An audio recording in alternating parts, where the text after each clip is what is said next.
Hey folks, Dustin Zarni here, Democratic Elections Commissioner for Onondaga County. Welcome to Commissioner in the Car. And I'm starting a little late today, but I had some appointments after work. But we're in it. We're here. This week is probably one of the more busy weeks for the boards of elections this year, as we are simultaneously preparing for March village elections, which are tomorrow, and early voting starting for the presidential primary, which is Saturday. So let's talk village elections first, because that's tomorrow. Here's what you need to know. If in Onondaga County you live in the village of Fayetteville, Minoa, or Baldwinsville, or Fabius, or Marcellus, you have an election tomorrow. Most of those places run noon to 9. The exception is Fayetteville, which is 6 a.m. to 9 p.m. The Fayetteville, Minoa, and Baldwinsville, those elections are run by the Board of Elections, by us. The elections run in Marcellus and Fabius are run by their individual village clerks. Now, I'm going to say a few things about Marcellus and Fabius, because I don't know as much about them. Because we don't run those elections, so we're not like tuned into what's going on out there. I do know that there has been a a write-in campaign out in Marcellus. However, the slates of the village boards for both Marcellus and Fabius are not opposed officially. However, there may be a write-in campaign out in Marcellus. If you live out in Marcellus, you probably know a little bit more about that. If you go to our website, onvote.net, and go to the village page, you can get information about those village clerks and where those elections are being held, and they're noon to 9, and you can check that out. Again, the village's clerks run those, so I'm not going to go into those too much, other than to let you know that those elections are happening. But I will go into, and sorry about the lighting, but it got dark on me. I got my little Christmas lights going on in the car. So there's some lighting changes. But I do know more about the Baldwinsville, Fayetteville, and Minoa elections. We'll go through them village by village. Starting with the first one to open their polls tomorrow, that's Fayetteville. Fayetteville's village election is at Fayetteville Village Hall. It's run from 6 a.m. to 9 p.m. And there was no early voting, except for there was early voting by mail. If you requested an absentee, it needs to be turned in by tomorrow. This is for all of the village elections. Received by tomorrow. It can't be postmarked. It has to be received by tomorrow. Or you can go vote in person, and there are affidavits at the village elections run by the boards of election. So Fayetteville is one of them. Fayetteville has several contests on it. Mayor, this is recent Mayor Mark Olson, who was mayor for 20 years of Fayetteville, stepped down because he is county legislator now, and that's not allowed to be both anymore with the county ethics rules. So that leaves an open spot. Current Deputy Mayor Mike Smalls and current Manlius Town Board member Sarah Bollinger are running for that. Sarah is running on the Democratic ticket. Mike Smalls is running on a separate ticket. Then there is the village board. There are 3 people running for village board.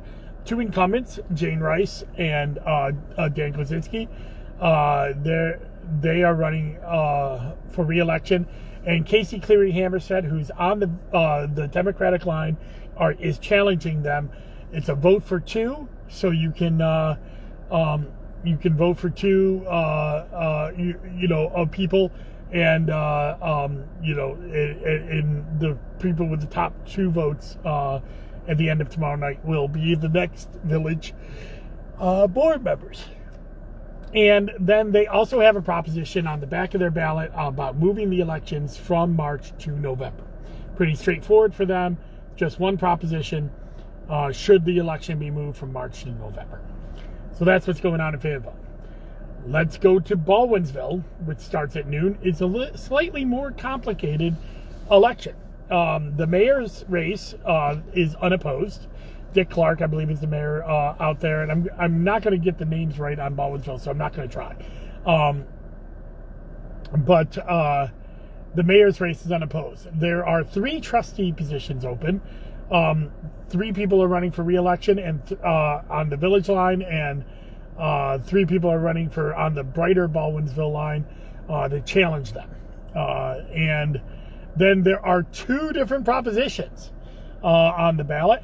One to move the election from March to June, and one to move the election from March to November. So you may ask why there are 2 different propositions. Well, the March to June one was put up by the village board, and the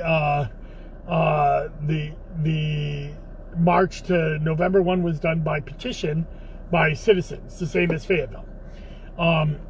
The question is, what happens if both of them pass? We don't know.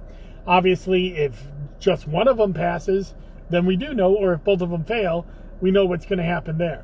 But we don't know if both of them pass. So if you have a preference, it's suggested to vote for yes on one and no on the other. And the Syracuse editorial had a great editorial this weekend about that.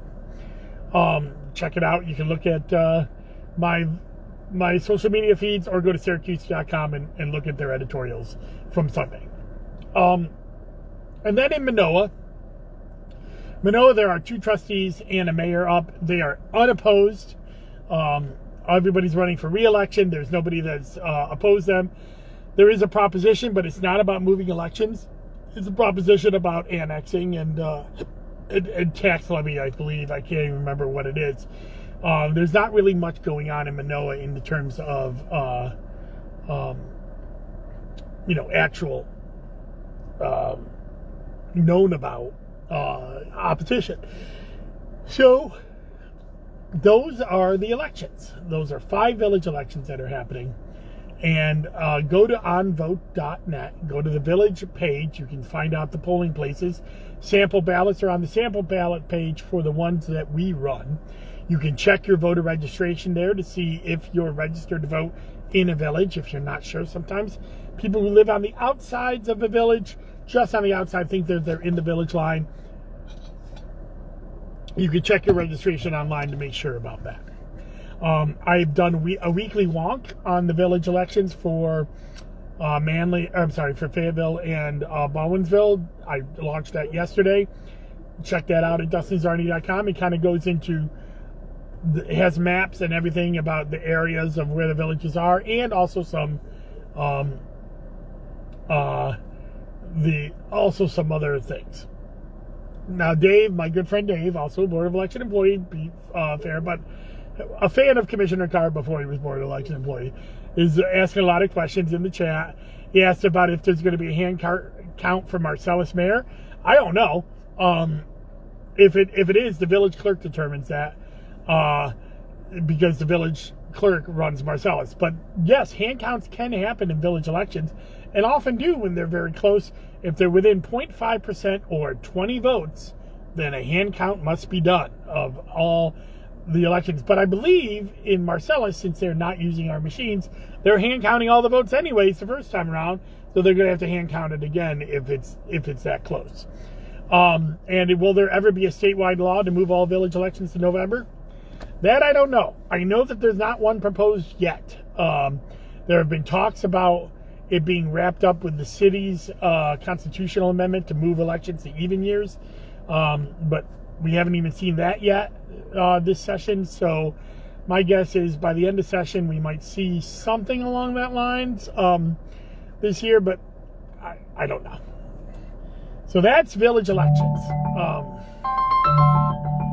Sorry, I'm getting a call, and I had to take that call off. Because that call came a little quicker than I thought it was going to go.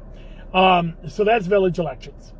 So let's talk about early voting for the presidential primary, because that is happening this week as well. On Saturday, early voting starts. Now, early voting is different for the presidential primary than any other time we've had early voting. We usually have 9 days of early voting. This time we only have 8 days of early voting because those 8 days, the 9th day falls on Easter Sunday. And when they moved the presidential primary to April 2nd, the lawmakers recognized Easter Sunday was there on that second Sunday. They decided not to have early voting. So early voting starts on Saturday. And because it's a primary, we only have 8 sites running for early voting, not the 10.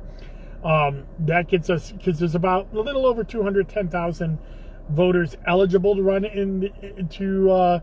to have early voting, and the law requires us to open up a site for one every 30,000 voters. So we opened up 8 sites instead of 10.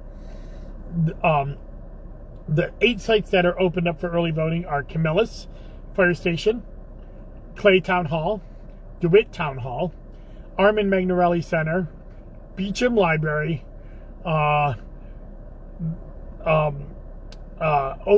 at Mulway Hall, and Lafayette Fire Station, number 1.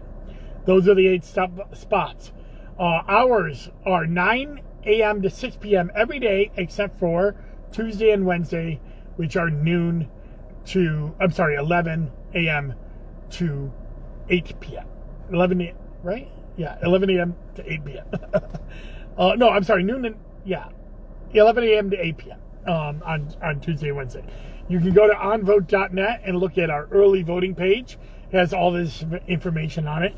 And you may be asking, why are we even having a presidential primary when everybody's conceded and that Biden and Trump have won enough delegates to wrap up the nomination? That's a good question.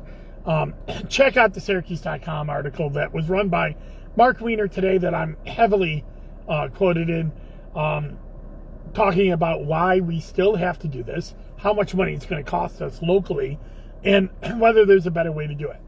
David, my good friend David, asked another question in the chat. Should future presidential primaries in New York State move to Super Tuesday? Will one finally matter? That is my belief, is that we should have them on Super Tuesday. We actually used to have them on Super Tuesday. In 2008, we were part of Super Tuesday, and it was pretty competitive. People may remember in 2016, we had an April 20th primary, but that's when we had a September election instead of a June primary election. So that April 20th primary is actually a little late to be able to do a primary and then reset everything for the primary, the June primary 2 months later. So I think that's one of the reasons why they moved it a little earlier, but I believe it should be either moved to Super Tuesday or consolidated with the June primary.